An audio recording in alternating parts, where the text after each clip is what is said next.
Hi guys, I'm back with some more cringy jumping photos.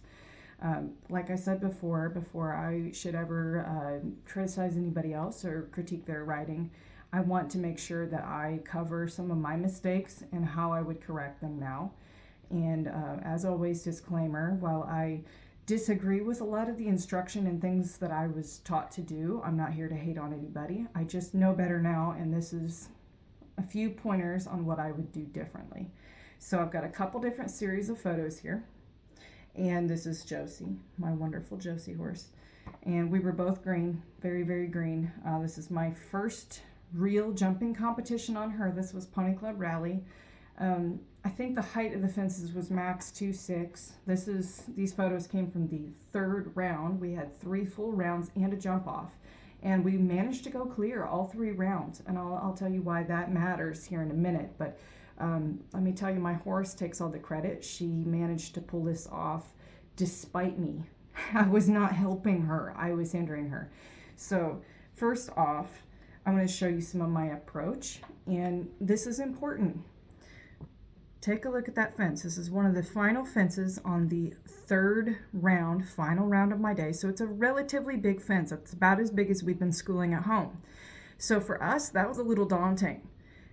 Do you see how defensive my seat is? I'm really heavy into the saddle. I'm driving. I'm in a chair seat. You see how my feet are ahead of my shoulders, my hips, and my ear? My hands are, I'm happy with my hands. I'm giving her some her head so that she can lower her head and look at this fence and size it up a little bit, adjust for her balance. So I'm not going to criticize my hands too much. They're all right. For our level, I'm not going to complain. But as you can see, with my back slightly rounded, I'm really heavy in the seat. I'm behind her motion a little. I'm driving her. My concern was that this was, again, being a larger fence, that she wasn't going to take it. I was afraid that she was going to refuse, so I was being defensive. And she took it. She didn't refuse anything all day, so I think I should have lightened up on her a little bit. And the reason this matters is because it sets her up for a little bit of an ugly jump. So I like that my eyes are up. As usual, my turnout looks pretty good. I don't love the boots on her. I don't love that I've got dust on the tops of my boots. And I don't love my fleece girth. But all things considered, it's not too bad. I mentioned this in the last video. I don't know why I have a figure 8 noseband on this horse. She does not need it. She absolutely does not need it. Okay, so this is the approach. Now immediately, this is the same fence. So she's trying her best in spite of me. She's got clearly her hind end very heavily loaded because she got in a little bit closer to this fence than she needed to be because I was driving her so hard I pushed her up to the base of the fence a little too much. So you can see the amount of strain she's got on her rear end. This is not, a 4-foot fence. This is maybe 2.6, maybe 2.9. I think it's 2.6. And honestly, I think I'm just putting too much strain on my horse's hocks, her fetlocks. This is a lot of effort for such a small fence. Her front end's a little awkward. She never was a real tidy jumper. I blame myself for most of that. When she's being driven into the fence real heavy, it can force her onto her forehand. So she's going to scramble to get over a little bit. So she's not going to have real pretty, tight, cute knees. But I don't think that's her. I don't think that's her fault. I thought for years it was her fault. I think it was me. I pushed her too hard into the fence and drove her onto her forehand. So notice that rounded defensive back, that defensive position going to the approach of the jump has left me behind the motion before we've even left the ground. I'm trying to compensate for falling behind by rounding my back further. I'm not going to complain too much about my lower leg. It hasn't slipped back too drastically. It hasn't done anything too awkward. I don't know if you can see my foot is in the iron, I think, quite well. Got a nice angle there. It's not in the stirrup too far. It's balanced across the balls of my feet. My heel is flexed. I think my lower leg is the least of my concerns here. It's probably my saving grace. But because instead of folding, allowing her jump to fold my hip joint, you can see my hip joint is quite open. I've just rounded my upper back like this over her shoulders, trying to keep up with her. it doesn't work. Every single fence, I would fall behind onto her seat, and I'd end up falling behind her motion so far I'd oftentimes hit her in the mouth. I'd have to compensate by opening my hand and letting the reins slip. So my horse learned some very awkward jumping because I kept falling behind the motion. So we had the approach, a takeoff. Here's another fence, separate fence. On the takeoff, I had a very similar approach. I do remember this jump, even all these years later. This was '09. So I didn't drive her in as close to this fence. It's a little bit lower, it's a little more inviting, but I was very defensive. I was behind the motion, sitting on the seat quite heavily, in a chair seat, feet in front of me, heels jammed down, and I did give her a head coming to the fence. Again, that's about the only thing I can really say that I liked about the approach on this jump, was that I did give her her head to size up the fence. I wasn't in her face on the approach. So because my approach, I was defensive and behind her motion as we take off, yet again, look, I'm behind the motion. I didn't fold in my hip and allow her to jump up to me. Instead, I braced against my stirrup, again, with my back rounded in this arced shape. Now my eyes are up nicely. I'm looking where I'm going. Do you notice how long my reins are? This again is because I struggled to stay with her motion. I ended up just having to jump an entire course on a loose, long, floppy rein, because if I would shorten my reins properly over the fences, I wasn't getting my hands far enough forward and keeping them there due to my upper body falling back. So then I'd hit her. So you learn to compensate one way or another. I was trying so hard not to hit my horse in the mouth.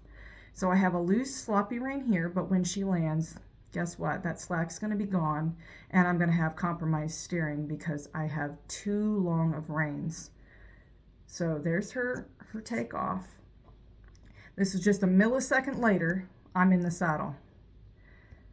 It didn't take long. I did not make it over the fence. Now, if you have ever looked at paintings or old videos of, say, fox hunting or eventing, show jumping from back in the day, early 1900s, that sort of thing, they tended to sit in the saddle very heavy over the jumps. It wasn't until Captain Caprilli came along and invented the forward seat of riding that we know today. Everyone truly rode behind the motion very defensively. They sat in a chair seat and they did not get out of the saddle over the fences. And they actually were taught to pull the reins up in belief that the horse would, see if I get this right, the horse was going to land better if they had their head pulled back and restrained upon landing from the jump. So obviously we know better now. That is very restrictive to the horse. It can actually cause them to stumble. You're overloading their tendons. Their reciprocal system works best at optimum shock absorption and energy return when they're able to elongate their spine, stretch their neck, use their head as a counterbalance, and then roll onto those front feet as they land from a jump.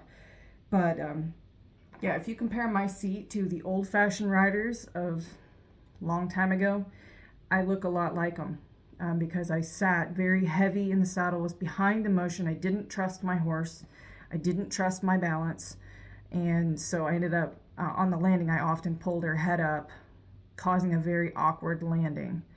You can see my back is incredibly rounded because I did not fold in my hips. My hip joint is open. I'm just compensating by rounding my upper back and my shoulders forward.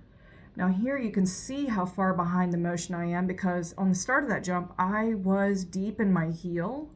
I was bracing on that stirrup, but here my foot is almost level. I've got a pretty open knee angle and my heels come up.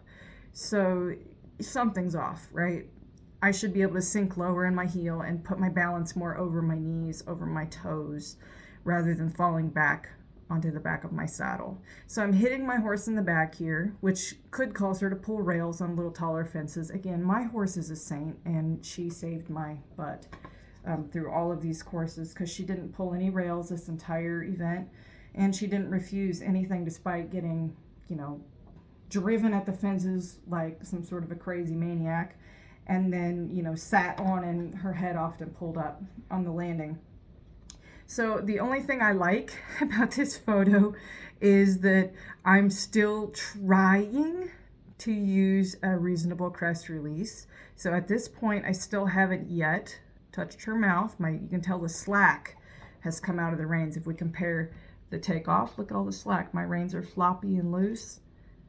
Look at that. Now my reins are not floppy. They're still soft, but they're not floppy and loose and long. So I'm losing my release throughout the course of the jump. That's not what we want. We want it to be maintained a little better. If you're too inexperienced to use an automatic release or jump on contact, jumping from the hand, then your slack should remain in the reins throughout the course of the jump.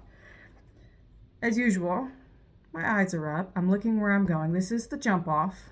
So I'm making a quick turn. As soon as she lands, I will be turning to, what is that, my left, and doing a 180 and taking another jump kind of headed behind me. So I do like that my eyes are up and I'm looking where I'm going, but it's all for nothing. If you're falling on your horse's back over the middle of the jump, your turns are gonna suck. So hope that helps.